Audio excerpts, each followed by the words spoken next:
नमस्कार, राज्यसभा टेलीविजन के कार्यक्रम मीडिया मंथन में आपका स्वागत है। मैं हूं उर्मिलेश। मीडिया मंथन के आज के अंक में हम बातचीत करेंगे हाल के दलित मामले और मीडिया कवरेज। हाल के दो बड़े घटनाक्रमों और उनके मीडिया कवरेज ने मुझे इस विषय पर मीडिया मंथन कराने के लिए प्रेरित किया। पहली घटना है हरियाणा के हिसार के भगाना बलात्कार कांड के अदालती फैसले का मीडिया कवरेज, और दूसरा वाकया है मध्य बिहार के 6 बड़े हत्याकांडों में मारे गए 144 दलितों के गुनाहगारों के कन्फेशन का वीडियो दृश्यांकन, जिसे कोबरा पोस्ट नामक एक मीडिया ग्रुप ने कर दिखाया। दिलचस्प बात है कि दलितों की हत्या की स्वीकारोक्ति डंके की चोट पर करने वाले इन गुनाहगारों को माननीय न्यायालयों ने 2013-14 के दौरान सबूतों के अभाव में छोड़ दिया था। 17 अगस्त को कोबरा पोस्ट ने अपनी वीडियो रिपोर्ट जारी की, जिसमें लक्ष्मणपुर बाथे और शंकर बिघा सहित 6 हत्याकांडों को अंजाम देने वाले रणवीर सेना के कमांडरों ने वीरतापूर्वक बताया कि किस तरह उन्होंने दलितों को चुन चुन कर मारा और फिर कैसे वे कानून के हाथ से बच निकले। वीरतापूर्वक विद इन द कोर्ट है यहाँ मेरा। लेकिन इस रहस्योद्घाटन का मीडिया कवरेज भी हैरान करने वाला था। सिर्फ एक बड़े चैनल ने इसे दिखाने लायक खबर पाया। अखबारों में एक्सप्रेस, हिंदू और हिंदुस्तान सहित जमा पूंजी 4-5 अखबारों ने ही इसे अपने पहले या 7वें या 6ठे पेज पर छापा। नो वन किल्ड जेसिका, एक लाइन की इस हेडलाइन ने फरवरी 2006 में राष्ट्रीय स्तर पर भूचाल ला दिया था। मीडिया की पहल ने जेसिका के हत्यारे के बरी होने के अदालती फैसले पर बड़ा सवाल खड़ा किया और न्यायालय ने नई पड़ताल में पाया कि जेसिका को उसी ने मारा था जो अदालत से बरी हो रहा था। लेकिन दलितों के मामले में मीडिया ऐसी मानवीय पहल क्यों नहीं करता? मेरे दिमाग में एक सवाल है, आपके दिमाग में भी होगा। अगर किसी ने की तो उसे दिखाने या छापने से परहेज क्यों करता है? ऐसे ही कुछ सवालों पर आज हम मीडिया मंथन के इस नए अंक में बातचीत करेंगे। बातचीत के लिए हमारे साथ मौजूद हैं 4 वरिष्ठ लोग। हमारे साथ हैं अनिरुद्ध बहल, कोबरा पोस्ट के एडिटर, स्वयं जिन्होंने ये वीडियो दृश्यांकन किया है। दूसरे हैं हमारे साथ कविता कृष्णन, जानी मानी महिला कार्यकर्ता और भारतीय कम्युनिस्ट पार्टी माले से जुड़ी हैं। हमारे साथ हैं अशोक भारती, राष्ट्रीय अध्यक्ष national confederation of Dalit organisation, और साथ में वरिष्ठ संपादक और एडिटर्स गिल्ड ऑफ इंडिया के जनरल सेक्रेटरी अजय उपाध्याय। आप चारों का हम स्टूडियो में स्वागत करते हैं। शुरुआत हम अशोक आपसे करते हैं। इन दोनों जो मसले हैं जो हाल में सामने आए, हालांकि एक मामला बहुत पुराना है, दूसरा मामला भी पुराना है, लेकिन चूंकि कोर्ट वर्डिक्ट हाल में आई है, जिस तरह का कवरेज कम से कम राष्ट्रीय प्रेस में दिखाई पड़ा, राष्ट्रीय मीडिया में दिखाई पड़ा, एक एक्टिविस्ट होने के नाते, दलित समाज के लिए काम करने वाले एक आम नागरिक के होने के नाते, संगठक होने के नाते, आप स्वयं लिखते भी हैं, क्या फील करते हैं आप? नहीं, पहला तो हमारा ये रहता है कि हम लोग बहुत ही ज़्यादा डिसअपॉइंटेड फील करते हैं और हमको लगता है कि जो खबरों की वैल्यू के हिसाब से न्याय होना चाहिए, वो मीडिया शायद उसके साथ न्याय नहीं करता है। उसके पीछे उनके अपने दृष्टिकोण हो सकते हैं, लेकिन मुझे लगता है कि जो हमारा अपना धारणा है कि शायद मीडिया अपने को कास्ट न्यूट्रल दिखाने के लिए ऐसी खबरों से बचना चाहता है, पर मुझे लगता है कि ये कास्ट न्यूट्रलिटी नहीं है, ये बेसिकली इनजस्टिस के प्रति न्यूट्रलिटी हो जाती है।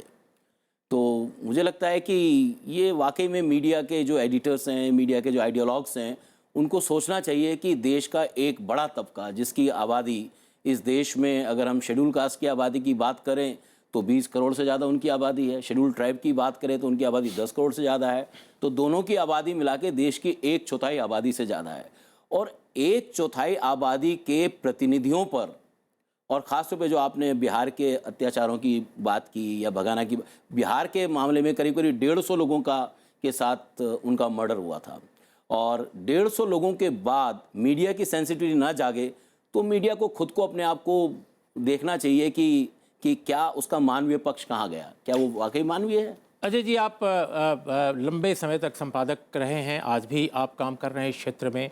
जो अशोक कह रहे हैं, ये मीडिया में इनका कवरेज नहीं होता, खासकर ऐसे मामलों का जो खबर के हिसाब से, सूचना के हिसाब से भी हमारे समाज के लिए, देश के लिए बहुत महत्वपूर्ण है। तो ये क्या एक महज संजोग है, लापरवाही है, प्रोफेशनल इनकम्पिटेंस है, या इरादतन है, या कोई इसके पीछे कोई बायस है? क्या फील करते हैं आप? देखिए, जितने सारे शब्दों का आप इस्तेमाल कर रहे हैं, मुझे लगता है कि वो सारे शब्द इसमें शामिल हैं कि कहीं कोई इरादतन हो सकता है, कहीं बायस हो सकता है, कहीं इग्नोरेंस हो सकता है, क्योंकि समाज का एक वर्ग जो हजारों साल से पीछे छूटा हुआ है, जब वो मुख्य धारा से जुड़ने लगता है, उस वक्त जो एक परिवर्तन का दौर होता है, उस परिवर्तन के दौर में चेतना का अभाव अगर है तो वो बड़े संकट का अभाव है। मीडिया में मुझे लगता है कि जो सेंसिटिविटी, जिस तरह की सेंसिटिविटी दलित इश्यूज़ पे होनी चाहिए, वो शायद कम है। हम जब अपने 20 पेज का अखबार, 40 पेज का अखबार, 60 पेज का अखबार रोज़ तय करते हैं, तो अगर एक बार झांक के ये देख लें कि शायद समाज के हर वर्ग को उचित प्रतिनिधित्व मिल रहा है कि नहीं मिल रहा है, तो शायद इस समस्या का समाधान वहीं हो सकता है। तो ये जो एक इग्नोरेंस है, और दूसरी बात ये है कि अगर आप उसके कॉमर्शियल बेसिस को देखते हैं तो उस कॉमर्शियल बेसिस में भी शायद वो जाके फिट नहीं होता है, क्योंकि जिस वर्ग की हम बात करते हैं, दलित की बात करते हैं, वो लोग शायद इन समाचार पत्रों के पाठक वर्ग से बाहर की सीमा में रहते हैं। तो एक तो मुझे लगता है कि इसके ऊपर कोई कमर्शियल बोझ भी नहीं है, कोई कमर्शियल दबाव भी नहीं है, और दूसरी तरफ जो चेतना का अभाव है, ये चेतना का अभाव निश्चित तौर पे है। और मुझे लगता है कि समाचार पत्रों में इस बारे में काफ़ी बहस होनी चाहिए। मीडिया मंथन जैसा आप प्रोग्राम कर रहे हैं, इस तरह के प्रोग्राम और अधिक होने की आवश्यकता है, जिसने कि इस चेतना को जागृत किया जा सके उन मीडिया कर्मियों के बीच में जो इस तरह की कवरेज को करते हैं या इस तरह के समाचारों के संपादन को करते हैं। जी अजय जी, बहुत संक्षेप में एक दूसरा सवाल भी आपसे है कि एडिटर्स गिल्ड है, जिसके आप सेक्रेटरी जनरल हैं, दूसरे मीडिया ऑर्गेनाइजेशंस हैं, टेलीविजन चैनलों के संपादकों की ऑर्गेनाइजेशंस हैं, तो हम क्या माने कि इस तरह के इश्यूज पर जो मीडिया प्रोफेशनल नहीं भी हो पा रहा है, जो देखने में लगता है कि वाकई हमारे प्रोफेशनलिज्म की भी कमी है, इस पर कोई एक विमर्श, कोई डिस्कोर्स, इतने वर्ष बीत गए, मैं समझता हूं कि 20-25 सालों से ये बहस चल रही है, सेमिनार में चल रही है, लेख लिखकर लोग कर रहे हैं, सवाल उठा रहे हैं आंदोलन के लोग, जंतर मंतर पर खड़ा होकर ये बात कह रहे हैं, यहाँ ये कह रहे हैं अशोक भारती, तो क्या वजह है कि मीडिया की तरफ से कोई इनिशिएटिव नहीं लिया जाता? देखिए, जो बात है वो साफ है, आप इसको आज डिस्कस कर रहे हैं, यही अपने आप में बड़ी चीज़ है। और अगर आप चाह रहे हैं कि कोई एक पर्टिकुलर ऑर्गेनाइजेशन नहीं कर रहा है, दूसरा पर्टिकुलर ऑर्गेनाइजेशन नहीं कर रहा है, तो निश्चित तौर पे कहीं ना कहीं उसकी कमी है। और मुझे लगता है कि हम सबको मिलकर, जो संवेदनशील लोग हैं, उन सबको मिलकर इस बारे में उचित प्रयास करना होगा। मुझे लगता है कि सबसे पहले मीडिया इंस्टीट्यूशंस, यानी जो जर्नलिज्म स्कूल्स हैं, जहाँ पे वो बच्चे तैयार होते हैं, जो वहाँ से पढ़ के और मीडिया स्कूलों में जाते हैं, सबसे पहली वो जगह है। और मीडिया ऑर्गेनाइजेशंस के विदिन भी इस चीज़ को किया जा सकता है, इसकी शुरुआत भी की जा सकती है और होनी चाहिए। ये अभी तक नहीं हुआ है, इसको मानने में मुझे कोई गुरेज अशोक, नहीं। बिल्कुल संक्षेप में, क्या आप जो कह रहे हैं, जो इसमें यह भी एक पहलू है कि स्वयं मीडिया जो ऑर्गेनाइजेशंस हैं, उनमें दलित, आदिवासी, माइनॉरिटीज़, महिलाएं, इनकी संख्या बेहद कम है, लगभग नहीं के बराबर है। खासकर महिलाओं की संख्या इधर बढ़ी है, खासकर चैनलों के आने के बाद, लेकिन अदरवाइज अगर देखा जाए तो दलित, आदिवासी बिल्कुल नगण्य हैं। ये भी एक कारण है। बिल्कुल, ये एक कारण है, लेकिन मैं उपाध्याय जी के साथ है ना, विनम्र असहमति है मेरी कि कमर्शियल एस्पेक्ट के ऊपर। मैं ये बताना चाहता हूँ कि दिल्ली के अंदर करीब करीब 3.5 लाख अखबार अकेले दलित खरीदते हैं, और ये 3.5 लाख अखबार टाइम्स ऑफ इंडिया है, उसमें तमाम बड़े बड़े अखबार, हिंदुस्तान, हिंदी के, अंग्रेजी के तमाम अखबार शामिल है। तो ऐसा नहीं है कि दलित एक कमर्शियल या कस्टमर ग्रुप नहीं है, लेकिन ये बात ज़रूर है कि दलितों ने अपने आप को एज ए कंज्यूमर के तौर पर अभी जो है, उसने अपने आप को उस तरह से दबाव समूह के तौर पर कन्वर्ट नहीं किया। लेकिन अनिरुद्ध, आपने स्वयं एक बड़ी पहल ली जोखिम के बावजूद, और आपने 17 तारीख को दिखाया प्रेस क्लब ऑफ इंडिया में, बहुत सारी पत्रकारों की उपस्थिति में, बहुत सारे संपादकों की उपस्थिति में, जो काम मीडिया के ऑर्गेनाइजेशंस या अखबार चैनल नहीं कर सके, वो बल्कि उसमें झांकता हो सकता है कुछ सवालात उस पर हों, कुछ लोग आरोप लगा सकते हैं कि भाई किसी के बयान के आधार पर किसी बड़े नेता का आपने नाम ले लिया, वो अलग मुद्दा है। लेकिन जो कन्फेशन है, खासकर उन लोगों का जिनको बरी किया जा चुका है माननीय न्यायालयों से, वो बड़ी घटना है। लेकिन जिस तरह का कवरेज आपको मिला, आपके वीडियो दृश्यांकन को मिला, उससे आप कितने संतुष्ट हैं? और पहले जब आप करते थे बहुत सारे स्टिंग, खासकर बहुत सनसनीखेज, जिसमें बड़े लोग इन्वॉल्व होते थे, उनका जिस तरह से कवरेज मिलता था, और इस बार जो मिला, कैसे देखते हैं? कंपैरेटिव स्टडी आपकी क्या है, तुलनात्मक अध्ययन आप कैसे करते हैं इसका? देखिए, मैं कभी निराश नहीं होता हूँ, ये अप एंड डाउन चलता रहता है स्टोरी पे। किस वजह से कोई स्टोरी आग पकड़ती है, कोई नहीं आग पकड़ती है, या कोई थोड़ी देर में आग पकड़ती है, ये आज तक मैं इसका रहस्य नहीं समझ पाया हूँ। मतलब कहने को तो काफ़ी कुछ कह सकते हैं, लेकिन रहस्य ये बहुत ही एक गुप्त रहस्य है इसका, मतलब किसी को आसानी से समझ में नहीं आता। लेकिन मैं ये ज़रूर कहूँगा कि आप ख़ासतौर से जो आपने बोला ये टेलीविज़न की अगर मैं बात करूँगा, टेलीविज़न का जो ऑडियंस है वो आप जानते हैं टीआरपी रेटिंग में कई भागों में divided, section A audience, B, C, D, E. तो जो उनका जो सेक्शन ए जो एक तरह से जो लोग देखते हैं टेलीविज़न, वो सबसे बाइंग पावर उनकी सबसे अधिक है। तो कई सालों तक हमें बताया जाता था कि बिहार में कोई टीआरपी मीटर है ही नहीं, तो बिहार की खबर तो कोई चलाता ही नहीं था। बाद में उन्हें पता चला कि बिहारी तो बॉम्बे में भी हैं, दिल्ली में भी हैं, वहाँ तो मीटर हैं आपके। तो ये सारी जो खबरें फिर बाद में चलने लगी वो काफ़ी हद तक इसलिए भी चली कि they were catering to the so called Bihari diaspora in India. तो एक तरह से ये भी नहीं है, जैसे भारती जी ने स्वयं कहा कि परचेजिंग पावर बढ़ रही है, दलितों के पेपर हैं, तो ये बहुत ही एक संकीर्ण सोच होगी कि हमारा ऑडियंस ये नहीं है तो उसको क्यों केटर किया जाए। एक तो ये बात है, और दूसरी आपको कोई भी एक पुख्ता स्टोरी भी आ जाए, आपको अगर निकालना है तो उसमें आप 10 चीज़ें निकाल देंगे कि इसमें ये नहीं है, ये नहीं है, इसलिए मैं नहीं चलाऊंगा। लेकिन वो आपके रियल रीजंस हैं कि आप वो रीजंस बना के दे रहे हो कि साहब ये बना दिए साहब इलेक्शन के पहले। अरे अभी तो नोटिफिकेशन भी नहीं आ गया, इलेक्शन से पहले हो तो क्या। मतलब ये बात मुझे आज तक समझ में नहीं आई कि अगर आप फैक्ट्स के बेसिस पे कोई स्टोरी कर रहे हो तो उसे इलेक्शन से क्या लेना देना है। बल्कि अगर आप नहीं चलाते तो आपके ऊपर और उंगलियां उठनी चाहिए कि आपने चलाया क्यों नहीं, क्योंकि आपने अपनी सिटीजनरी को इन्फॉर्म नहीं किया कि भैया ऐसे ऐसे लोगों ने ऐसे ऐसे कांड किए थे। कविता, आप लोग, आपका संगठन और स्वयं आप देश के विभिन्न इलाकों में दलितों, आदिवासियों और अन्य जो गरीब तबके के लोग हैं उनमें काम करते हैं। खासकर ये जो 2-3 घटनाएं इधर की हुई हैं, बड़ी घटनाएं हरियाणा की, और हाई कोर्ट, जो पटना हाई कोर्ट का डिसीजन जब आया था उस मुद्दे पर, लक्ष्मणपुर बातें, फिर शंकर बिगहा में आया, उसको उस कॉन्टेक्स्ट में अगर पूरे मीडिया को देखते हैं तो आप कैसे आकलन करते हैं और आप लोगों को क्या परेशानियां होती हैं खासकर इन चीज़ों को सामने लाने में?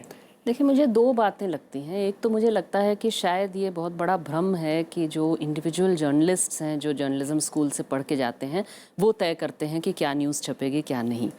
मेरे ख्याल से आज के तारीख में ज़्यादातर, स्पेशली अगर आप इलेक्ट्रॉनिक चैनल्स वगैरह को देखें, तो शायद कंटेंट तय करना ये एक बहुत रहस्यमय वाकई में एक रेल्म है, जहाँ पर बड़े कॉरपोरेट कंपनियाँ बहुत हद तक तय कर रही हैं, एडिटोरियल कंटेंट को भी कंट्रोल कर रही हैं। और मुझे लगता है कि ये सिर्फ इंडिविजुअल जर्नलिस्ट्स को कोच करने का या सेंसिटाइज करने का मामला है नहीं। दूसरी बात, मुझे लगता है कि एक बायस जहाँ पे एकदम क्लियर दिखती है।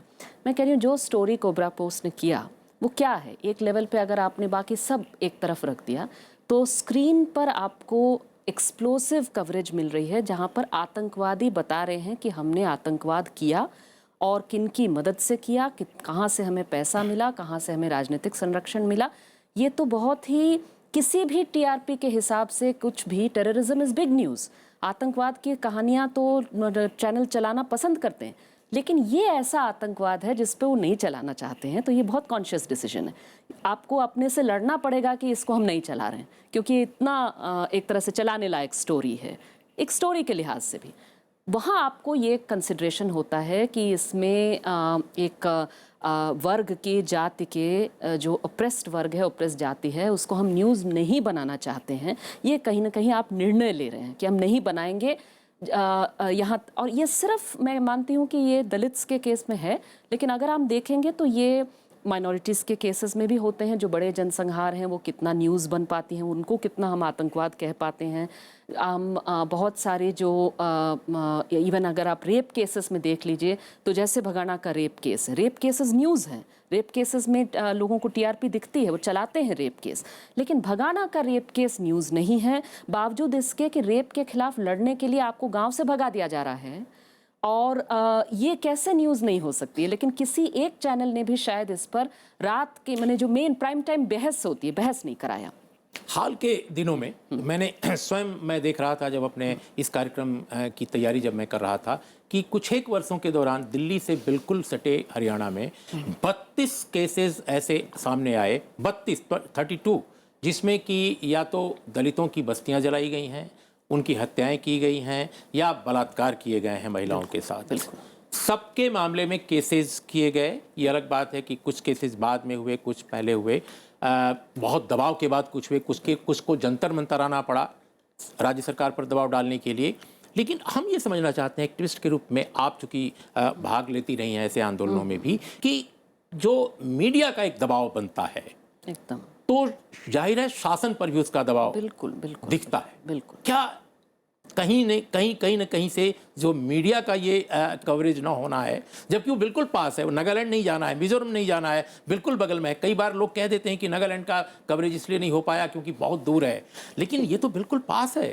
2 घंटे का रास्ता है, 3 घंटे का रास्ता है। तो कैसे, आखिर ये क्या है, खेल क्या है? नहीं, मैं तो मानती हूँ इवन ये दूर है वाला भी जो बात है, भाई उनको जब अमेरिका जाना पड़ता है कुछ कवरेज करने के लिए तो भेजते हैं ना, किसी को आराम से भेजते हैं। तो नागालैंड मिजोरम नहीं भेज सकते, ये तो बहुत ही ना समझने वाली बात है। और आप बिल्कुल ठीक कह रहे थे कि न्याय का जो सवाल है, मेरे ख्याल से हम में से कोई भी झांसे में नहीं रह सकता कि न्याय जो है वो मीडिया कवरेज से बहुत बड़े हद तक दबाव बनता है न्याय के लिए, जब मीडिया उसे इश्यू बनाती है। कविता, हम एक छोटा अंतराल हम लेते हैं और अंतराल के बाद जब लौटेंगे तो इस विषय से जुड़े जो और सवाल हैं, खासकर मीडिया कवरेज पर, हम उसकी भी चर्चा करेंगे एक अंतराल के बाद।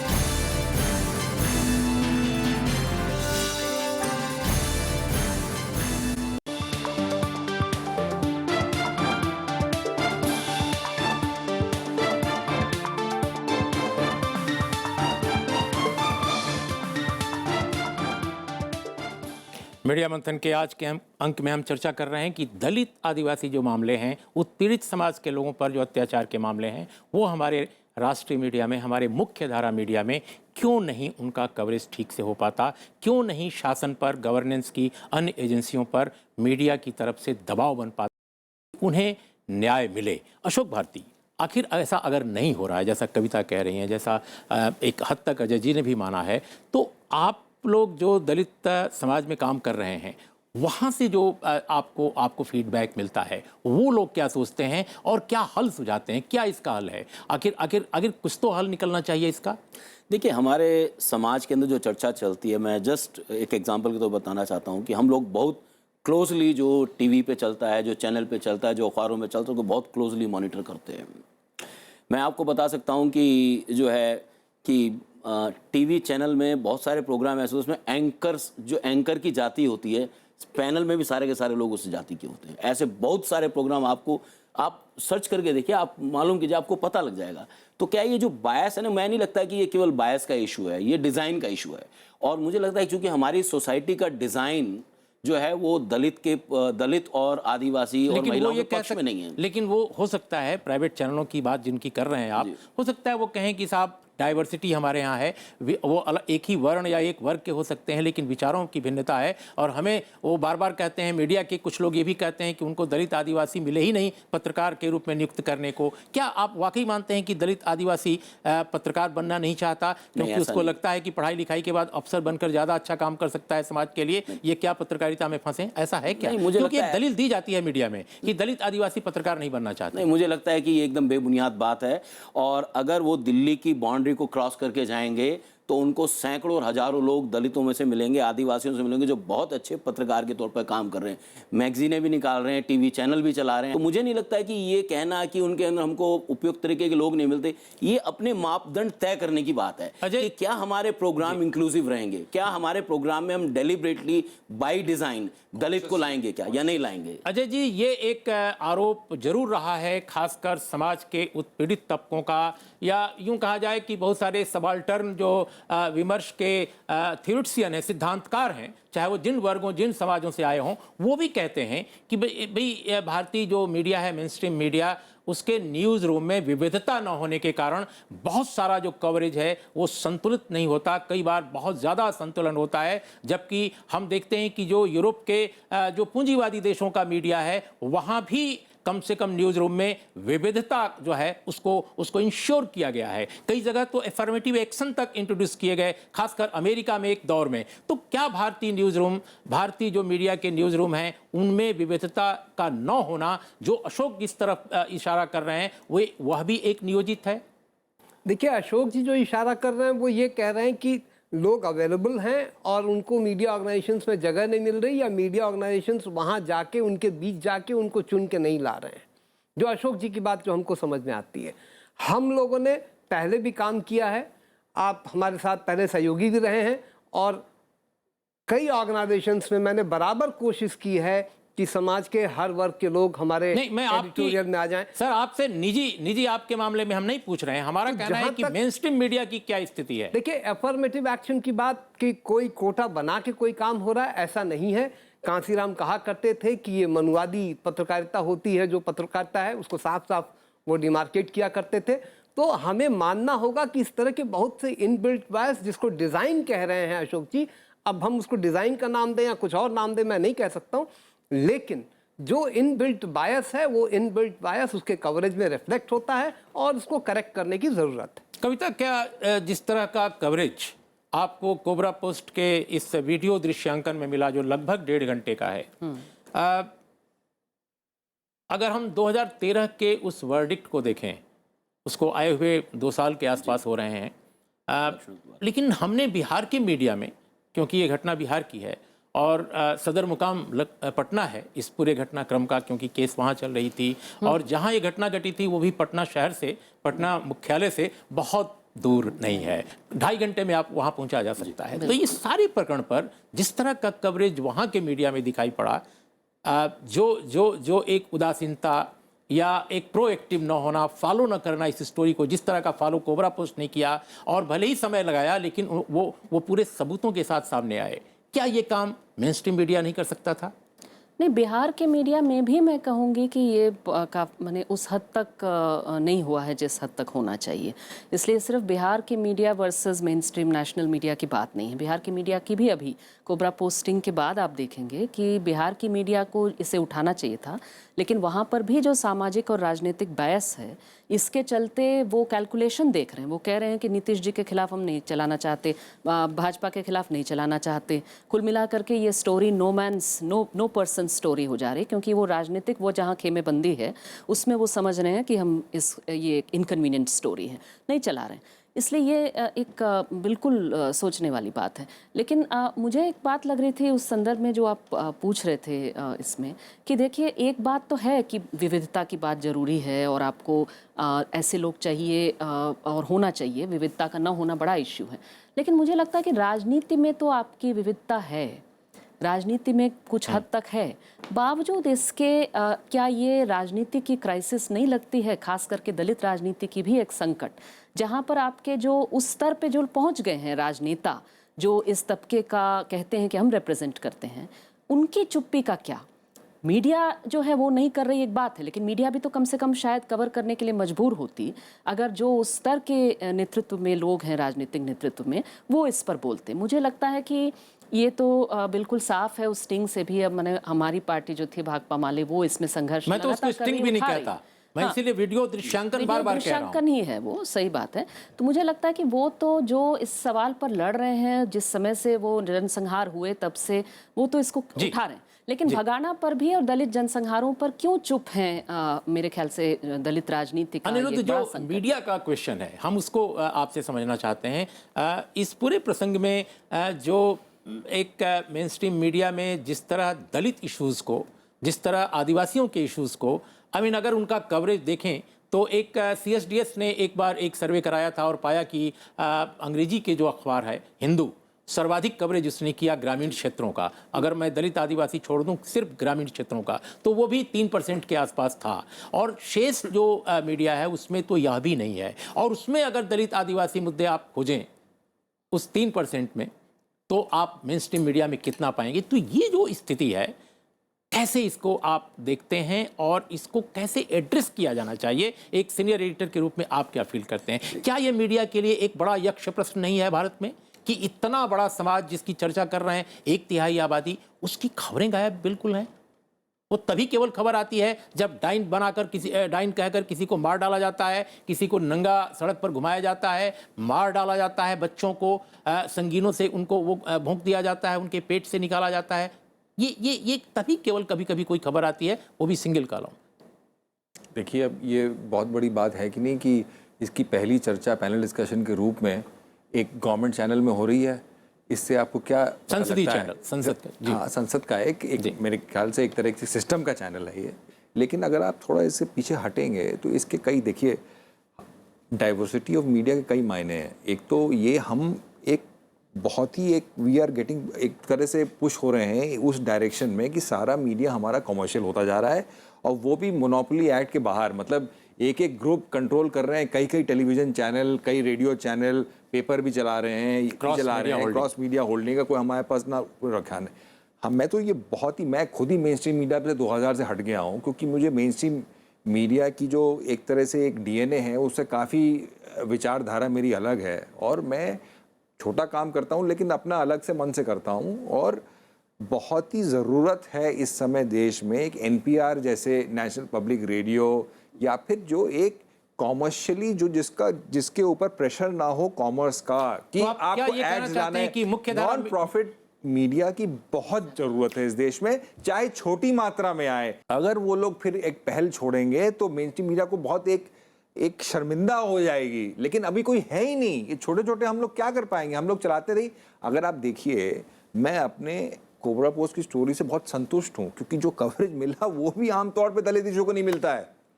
तो जो हम लोग जो कह रहे हैं कि ये क्या, मतलब किसी तरह से हम लोग ने किया, प्रेजेंट किया, सब पेपर्स ने चलाया, कुछ चैनल ने चलाया। अगर इसका कोई न्यायाधीश अगर इसमें कुछ हस्तक्षेप करता है तो हो सकता है आगे और न्यूज़ बने। तो क्या आप ये कहना चाहेंगे, एक बिल्कुल हम कार्यक्रम के समापन की तरफ हैं, कि क्या मेन स्ट्रीम मीडिया के समानांतर जब तक वैकल्पिक मीडिया के नए फोरम्स काफ़ी ताकत के साथ और काफ़ी शिद्दत के साथ नहीं उभरते, तब तक शायद मेन स्ट्रीम मीडिया पर भी ज़्यादा इंक्लूसिव होने और ज़्यादा विविधतापूर्ण होने का दबाव नहीं बनेगा? बिल्कुल, और ना कि हमें टेक्नोलॉजी को यूज़ करना है ताकि 4G मीडिया में जो भी टेक्नोलॉजी आती है हम डायरेक्ट अपना ऑडियंस बनाएं।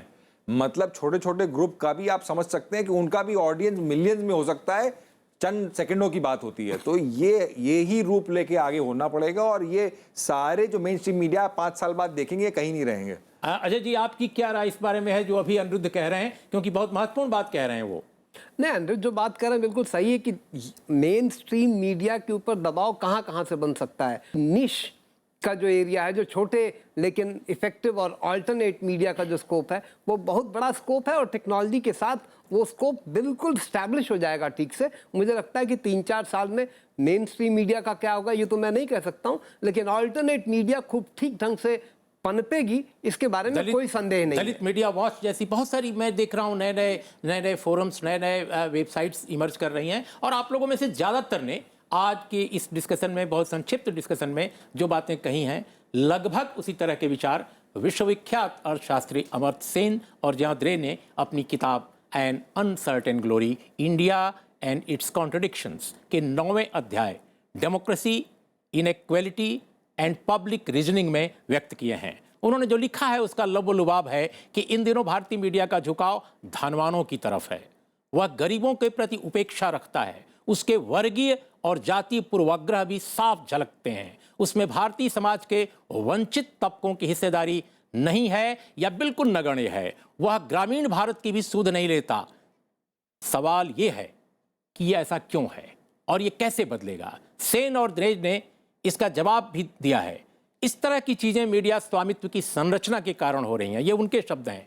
भारत का मीडिया आमतौर पर सरकारी और निजी क्षेत्र के विज्ञापनों पर आधारित है। इस दबाव में भी वह बहुत सारी चीजें दिखाता है और बहुत सारी बातें छुपाता है। दोनों विद्वानों की इस टिप्पणी में मैं एक साधारण पत्रकार क्या जोड़ूंगा? अंत में मैं यही कह सकता हूं कि समाज के उत्पीड़ित और दबे कुचले लोगों के संगठित प्रतिरोध और जन आंदोलन की नई संस्कृति से ही शायद मीडिया अपना सुर बदलने को मजबूर होगा। इसके अलावा कोई और रास्ता नहीं दिखता। आप लोग आए, इस चर्चा में खुलकर आपने विचारों को व्यक्त किया, बहुत बहुत धन्यवाद। देखते रहिए राज्यसभा टेलीविजन।